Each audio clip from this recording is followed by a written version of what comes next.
خدا ذوالجلال ہے، اس دنیا فانی میں بھی اور اس دار بقا میں بھی، اور لاکھوں کربوں بے شمار درود و سلام ہوں آمنہ کے لال، مکہ کے در یتیم حضرت محمد مصطفیٰ احمد مجتبیٰ جناب نبی کریم صلی اللہ علیہ وسلم پر، ان کی آل اور ان کے اصحاب اور سب متقین پر۔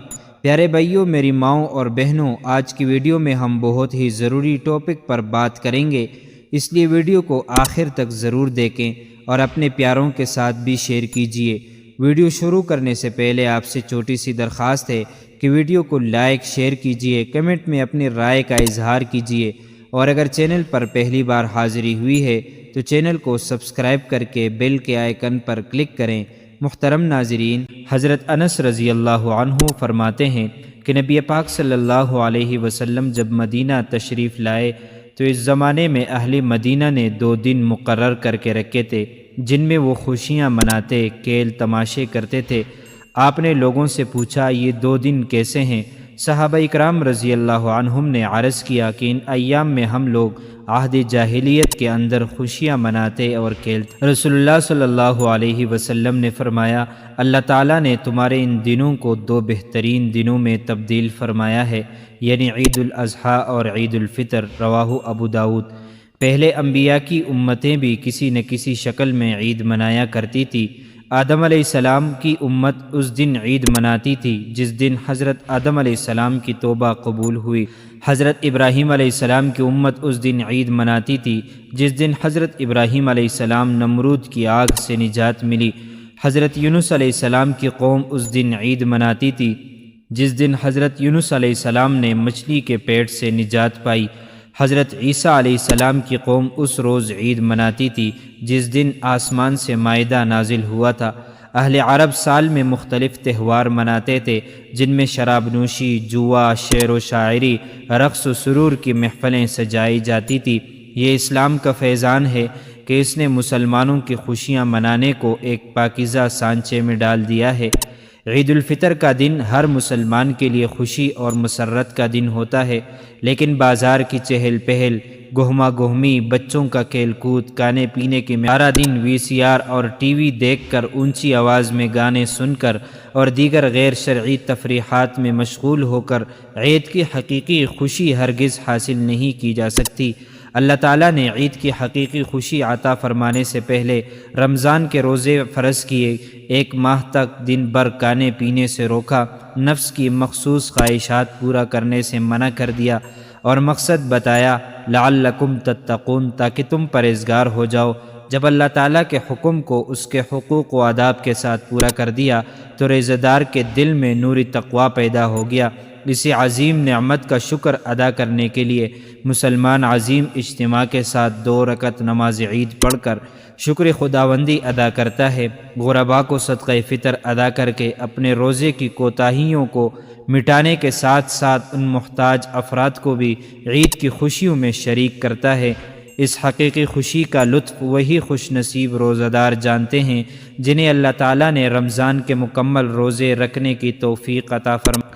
اس عید کا نام رسول اللہ صلی اللہ علیہ وسلم نے عید الفطر رکھا، یعنی روزہ کھولنے کی عید۔ اب جس شخص نے روزہ رکھا ہی نہیں، اسے روزہ کھولنے کی خوشی کیا ہوگی؟ اور دوسری طرف اگر روزہ رکھنے والوں نے عید کو اپنے نفس کی ناجائز خواہشات کو پورا کر کے منایا تو یہ اس بات کی علامت ہے کہ رمضان المبارک کے روزے رکھ کر نفس کی تربیت میں کمی رہ گئی، یا عید کی خوشی منانے والے کا دل اس نور تقویٰ سے بالکل خالی ہے اور وہ شخص عید کی خوشیاں محض رسمی طور پر منانے میں مشغول ہے۔ لہٰذا جب ہمیں اسلام نے عید الفطر کی خوشیاں عطا فرمائیں تو ان خوشیوں کو اسی طرح منانا چاہیے جیسا کہ رسول اللہ صلی اللہ علیہ وسلم نے خوشی کے یہ لمحات گزارے۔ احادیث کی روشنی میں عید الفطر کے ان اعمال کو ترتیب وار ذکر کیا جاتا ہے تاکہ ہر مسلمان ان کو سنت نبوی صلی اللہ علیہ وسلم سمجھ کر ادا کرے، اس لیے کہ ان میں سے اکثر کام عام مسلمان کرتا ہے لیکن ذہن میں قطعاً یہ نہیں ہوتا کہ یہ آپ صلی اللہ علیہ وسلم کی سنت ہے۔ چنانچہ عید کے دن کی سنتوں میں سے پہلی سنت عید کے دن صبح جلدی بیدار ہونا، نمبر 2 مسواک کرنا، نمبر 3 غسل کرنا۔ حضرت خالد بن سعد رضی اللہ عنہ سے روایت ہے کہ آپ صلی اللہ علیہ وسلم کی عادت شریفہ تھی کہ عید الفطر، یوم النحر اور یوم عرفہ کو غسل فرمایا کرتے تھے۔ نمبر 4، عمدہ کپڑے پہننا جو پاس موجود ہو۔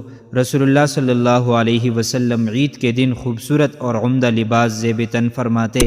آپ صلی اللہ علیہ وسلم کبھی سبز اور سرخ داری دار چادر اوڑھتے۔ یہ چادر یمن کی ہوتی جسے برد یمانی کہا جاتا ہے، بحوالہ مدارج النبوہ۔ نمبر 5، عید کے دن زیب و زینت اور شریعت کے مطابق آرائش کرنا مستحب ہے، بحوالہ مدارج النبوت۔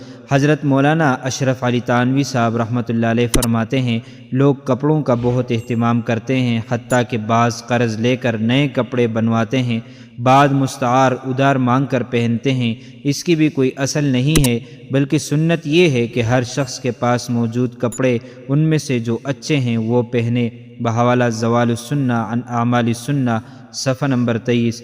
نمبر 6، خوشبو لگانا۔ نمبر 7، عیدگاہ جانے سے پہلے کوئی میٹھی چیز کھانا۔ رسول اللہ صلی اللہ علیہ وسلم کی عادت مبارکہ تھی کہ عید الفطر کے دن عیدگاہ جانے سے پہلے چند کھجوریں تناول فرماتے تھے۔ ان کی تعداد طاق ہوتی تھی، یعنی 3، 5، 7، صحیح بحوالہ صحیح البخاری۔ لیکن آپ صلی اللہ علیہ وسلم عید الاضحیٰ کے دن نماز سے واپس آنے سے پہلے کچھ نہ کھاتے، عید کی نماز پڑھ کر قربانی کر لیتے، پھر قربانی کے گوشت میں سے کچھ تناول فرماتے، بحوالہ جامع الترمذی، ابن ماجہ، مدارج النبوہ۔ حضرت تھانوی رحمۃ اللہ علیہ کہتے ہیں کہ بعض لوگ سویاں پکانا ضروری خیال کرتے ہیں، یہ بھی غلط ہے، بلکہ جو چاہے پکائے اور چاہے نہ پکائے۔ شرع میں اس سویاں پکانے کی کوئی تقسیم اور کوئی اصل نہیں ہے، بحوالہ زوال السنہ عن اعمال السنہ۔ نمبر 8، عیدگاہ جانے سے قبل صدقہ فطر دے دینا۔ صدقہ فطر ہر مسلمان عاقل مرد و عورت پر واجب ہے، جبکہ وہ زکوٰۃ کے نصاب کا مالک ہو جائے، چاہے اس مال پر سال نہ گزرا ہو۔ اپنی طرف سے اپنے نابالغ بچوں کی طرف جو زیر کفالت ہوں، نصف صاع یعنی 2.25 کلو گندم یا اس کی قیمت ادا کرنا، بحوالہ بشتی گوہر۔ نمبر 9، عیدگاہ جلدی جانا، بحوالہ زوال السنہ عن اعمال السنہ۔ نمبر 10، عیدگاہ میں نماز عید ادا کرنا۔ رسول اللہ صلی اللہ علیہ وسلم کی عادت مبارکہ تھی کہ نماز عیدگاہ میدان میں ادا فرماتے تھے، صحیح بخاری و صحیح مسلم۔ ڈاکٹر عبدالحی رحمۃ اللہ علیہ لکھتے ہیں، یہاں سے معلوم ہوتا ہے کہ عید کے لیے میدان میں نکلنا مسجد میں نماز ادا کرنے سے افضل ہے، اس لیے کہ رسول اللہ صلی اللہ علیہ وسلم باوجود اس افضل اور شرف کے جو آپ کی مسجد شریف کو حاصل ہے، نماز کے لیے عیدگاہ یعنی میدان میں تشریف لے جاتے تھے، لیکن اگر کوئی عذر لاحق ہو تو جائز ہے۔ جیسا کہ ایک مرتبہ عید کے روز بارش ہو رہی تھی تو رسول اللہ صلی اللہ علیہ وسلم نے عید کی نماز مسجد میں پڑھائی، بحوالہ ابو داود، ابن ماجہ۔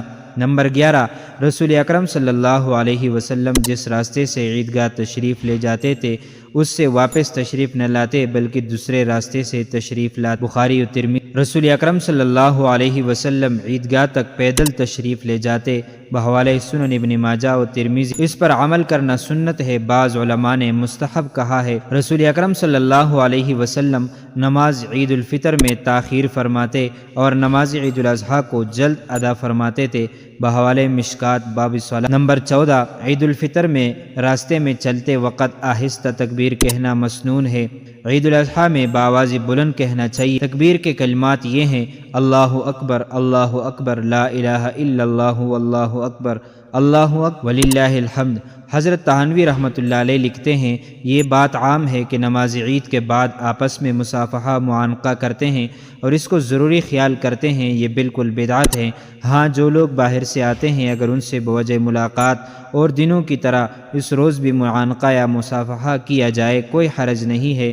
عید کے روز ایک دوسرے کو کلمات تہنیت، مبارکباد کے کلمات دینا یا اس کے ہم مضمون لفظ سے جیسا کہ عید مبارک کہنا وغیرہ جائز اور فی الجملہ مستحب ہے، بشرطیہ کہ بطور رسم کی پابندی کے ساتھ نہ۔ صحابہ اکرام رضوان اللہ علیہم اجمعین کی عید کیسے تھی؟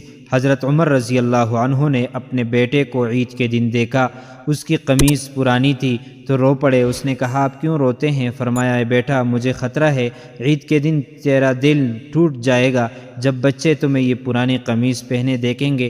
اس نے کہا دل اس کا ٹوٹتا ہے جس کو اللہ تعالیٰ کی رضا حاصل نہ ہو یا اس نے ماں باپ کی نافرمانی کی ہو، اور مجھے امید ہے کہ آپ کی رضا کے باعث اللہ تعالیٰ مجھ سے راضی ہوگا۔ حضرت عمر رضی اللہ عنہ رو پڑے اور اسے سینے سے لگایا اور اس کے لیے دعا کی۔ مکاشفۃ القلوب۔ عید کے دن حضرت علی رضی اللہ عنہ کی خدمت میں ایک شخص حاضر ہوا۔ آپ اس وقت بوسی کی روٹی کھا رہے تھے۔ اس نے عرض کیا کہ آج عید کا دن ہے اور آپ چوکر یعنی بوسی کی روٹی کھا رہے ہیں۔ آپ نے جواب دیا آج عید تو اس کی ہے جس کا روزہ قبول ہو، جس کی محنت مشکور ہو، جس کے گناہ بخش دیے گئے ہوں۔ آج کا دن بھی ہمارے لیے عید کا دن ہے، کل بھی ہمارے لیے عید ہوگی اور ہر دن ہمارے لیے عید کا دن ہے۔ جس دن ہم اللہ تعالیٰ کی نافرمانی نہ کرے تو وہ عید ہے۔ بحوالہ غنیۃ الطالبین صفحہ نمبر 411۔ اللہ رب العزت ہم سب کو عید الفطر رسول اکرم صلی اللہ علیہ وسلم کی سنت کے مطابق گزارنے کی توفیق نصیب فرمائے، آمین۔ معزز ناظرین و سامعین، یہ تھی ہماری آج کی ویڈیو۔ ہم پر امید ہیں کہ آپ کو ہماری آج والی ویڈیو پسند آئی ہوگی۔ اس طرح کی مزید معلومات کے لیے امانت خدا اور نبی یوٹیوب چینل کو سبسکرائب کیجیے۔ اگر زندگی کے لمحات مزید باقی رہے تو آپ کے لیے ایک اور بہترین ویڈیو بطور تحفہ اللہ تعالیٰ کی رضا کے خاطر پیش کروں گا۔ تب تک کے لیے مجھے دیجیے اجازت۔ اللہ تعالیٰ سے دعا ہے کہ اللہ تعالیٰ ہمیں رمضان کے صدقے معاف فرمائے۔